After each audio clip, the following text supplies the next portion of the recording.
कि क्या महागठबंधन को सही मायनों में पूरा वोट मिला? कम से कम मुख्यमंत्री नीतीश कुमार जी अब कोई फैक्टर रहे नहीं हैं। मुख्यमंत्री नीतीश कुमार जी पूरी तरीके से अपना जनाधार खो चुके हैं और ये दोनों जगह ये पूरी तरीके से व्यक्तिगत तौर पर अनंत सिंह जी की अपनी जीत है। बिहार में सत्ता हस्तांतरण के जरिए दूसरी बार बनी चाचा भतीजे की जोड़ी पहले टेस्ट में मोकामा गोपालगंज उपचुनाव के नतीजे ने विपक्ष को मसाला दे दिया है। अनंत सिंह की पत्नी नीलम देवी को महागठबंधन की तरफ से राजद का उम्मीदवार बनाया गया। बदली हुई परिस्थितियों में हो रहे इस चुनाव में नीलम देवी के प्रचार वाले बैनरों में तेजस्वी के साथ नीतीश की भी फोटो लगी। जदयू के बड़े बड़े नेता यहाँ तक कि राष्ट्रीय अध्यक्ष ललन सिंह भी पुरानी अदावत भुलाकर अनंत सिंह के लिए प्रचार करने पहुंचे, लेकिन जदयू के वोट अनंत सिंह के खाते में आए या नहीं, नतीजों के बाद इस पर सवालिया निशान लग गया है। यही वजह है कि बीजेपी के बाद अब चिराग ने भी नीतीश को कोई फैक्टर मानने से इनकार कर दिया है। बिहार में 2 विधानसभा सीटों पर हुए उपचुनाव का परिणाम आने के बाद विपक्षी दल भाजपा द्वारा सबसे अधिक सवाल बिहार के मुख्यमंत्री नीतीश कुमार के कैडर वोट को लेकर किया जा रहा है। भाजपा द्वारा यह साफ तौर पर कहा जा रहा है कि नीतीश का वोट बैंक अब खत्म हो गया है, उनके पास कोई वोट बैंक नहीं रहा। वहीं महागठबंधन की तरफ से भाजपा के इस आरोप पर कहा जा रहा है कि चिराग पासवान न होते तो इतनी वोट बीजेपी को नहीं आती। इसी कड़ी में अब लोजपा रामविलास के राष्ट्रीय अध्यक्ष चिराग पासवान ने भी नीतीश कुमार पर तीखा हमला किया है। लोजपा रामविलास के नेता चिराग पासवान ने बिहार उपचुनाव में आए परिणाम को लेकर नीतीश कुमार पर सवाल उठाते हुए कहा कि मुझे नहीं पता बीजेपी को कितना वोट आता या नहीं आता, लेकिन नीतीश कुमार महागठबंधन के नेता यह बताएं कि क्या महागठबंधन को उतना वोट मिला जितना मिलना चाहिए था। चिराग ने कहा कि जब अनंत सिंह 2020 में चुनाव लड़े तो उस वक्त भी इतना ही वोट आया था। जब जदयू और भाजपा मिलकर चुनाव लड़ी थी तो उस वक्त भी नीतीश कुमार की पार्टी को 40,000 वोट ही आया था। इस बार के चुनाव में नीतीश कुमार की पार्टी मात्र अपने दम पर 1,000 वोट ही दिलवा पाए हैं। यह दर्शाता है कि आज की तारीख में कम से कम नीतीश कुमार कोई फैक्टर नहीं रहे। नीतीश कुमार पूरी तरह से अपना जनाधार खो चुके हैं। चिराग ने कहा कि मोकामा में महागठबंधन की जीत नहीं है, यह पूरी तरह से अनंत सिंह की अपनी जीत है।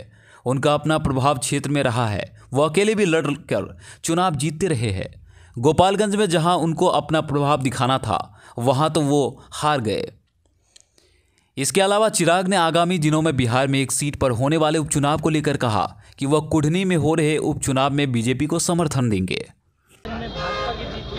और मोकामा में एक बार फिर से राष्ट्रीय जनता दल की जीत हुई है और ऐसे में महागठबंधन के नेताओं का कहना है कि अगर चिराग पासवान ना होते तो इतना वोट भी भारतीय जनता पार्टी को नहीं आता। अब ये तो पता नहीं कि भैया एनडीए को अगर हम होते तो इतना वोट आता नहीं आता, पर मुझे ये बताया ना कि क्या महागठबंधन को सही मायनों में पूरा वोट मिला? भाई 2020 में भी जब मोकामा में जब चुनाव हुए थे तो उस वक्त भी तो अनंत सिंह जी को इतना ही वोट आया था। नीतीश कुमार जी का वोट गया कहाँ? बताएं ना नीतीश कुमार जी। पिछली बार जब मोकामा में ये लड़े थे 2020 में तो उस वक्त इनको और भाजपा को मिला के 40,000 के करीब वोट आया था।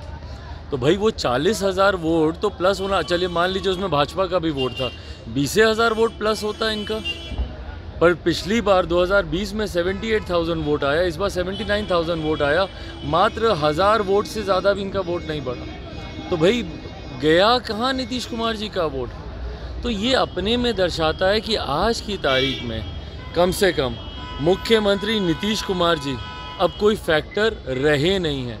मुख्यमंत्री नीतीश कुमार जी पूरी तरीके से अपना जनाधार खो चुके हैं और ये दोनों जगह चुनाव में दिखा। भाई महागठबंधन की ये जीत नहीं है, ये मोकामा वाली, ये पूरी तरीके से व्यक्तिगत तौर पर अनंत सिंह जी की अपनी जीत है। उनका एक अपना प्रभाव उस क्षेत्र में रहा है। भैया वो अकेले भी लड़ के जीतते रहे वहाँ से, तो उनका एक अपना प्रभाव रहा है। जहाँ पे इनको प्रभाव दिखाना था गोपालगंज में, वहाँ पे इनकी हार हुई है। और कुढ़नी में भी उपचुनाव होने वाले हैं, वहाँ पर के आपकी पार्टी फिर से भारतीय जनता पार्टी को समर्थन करेगी या कुछ कैंडिडेट उतारेंगे? भाई वहाँ पे भी हम लोग का समर्थन रहेगा एनडीए को पूरी तरीके से। भाई मुख्यमंत्री जी कहते क्या हैं करते क्या हैं, ये उनकी सोच और उनकी कार्यशैली में हमेशा से हम लोगों को एक मतभेद देखने को मिला है। पहली बात, ईडब्ल्यूएस को लेकर हम लोग शुरू से कहते रहे थे कि भैया जो आर्थिक तौर पर ऐसे लोग जो कि स्वर्ण समाज से आते हैं पर आर्थिक तौर पर सक्षम नहीं हैं, उन लोगों का मजबूती से लोक जनशक्ति पार्टी रामविलास ने समर्थन किया था। हमारे नेता आदरणीय रामविलास पासवान, जो बल्कि मुझे लगता है कि हम लोग की पार्टी एकमात्र ऐसी पार्टी थी जो आज से नहीं लंबे समय से इसकी मांग करती आई है। और हम लोगों ने इस बात को भी संदेह हम लोगों ने हमेशा जाहिर किया था कि कहीं ना कहीं कोर्ट कचहरी के मामले में इस विषय को उलझाया जाएगा। 9वीं सूची में इस विषय को डालने की मांग हम लोगों ने पहले भी की थी, हम लोग आज भी करते हैं कि भविष्य में भी कहीं कोई इसके ऊपर इसको लेकर आगे पीछे कोर्ट कचहरी में इस मामले को करने का प्रयास ना करे। जहाँ तक रही बात मुख्यमंत्री जी की, तो भैया आपके पास तो आपका राज्य है, आप करके दिखाइए जो आप सोचते हैं। उन्होंने सुप्रीम कोर्ट से यह भी मांग की है कि केंद्रीय स्तर पर जातीय जनगणना भी होनी चाहिए। तो भाई ये मांग तो पहले भी उन्होंने की थी, गए थे वो प्रधानमंत्री जी से मिलने। आप बिहार में तो करवाइए मुख्यमंत्री जी, जहाँ पे आपकी सरकार है। अगर आप इतना ही आप इस विषय को अगर आप मानते हैं तो इसमें सिर्फ राजनीतिक बयानबाजी मत कीजिए, बिहार में आप करके दिखाइए ना, पहले हम लोग समर्थन करेंगे।